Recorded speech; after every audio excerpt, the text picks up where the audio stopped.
Let's make some cupcakes. I got a brand new mixer and I was so excited to use it to make some cupcakes.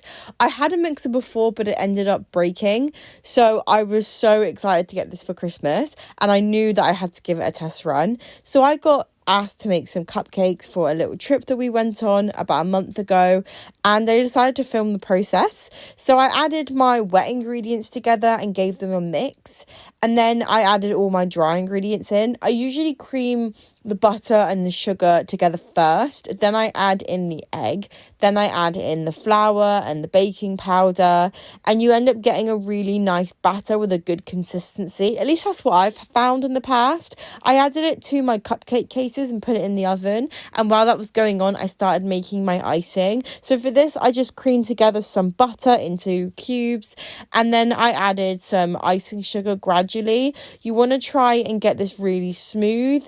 Ideally, you want to sieve in your icing sugar because it gives a bit of a fluffier texture.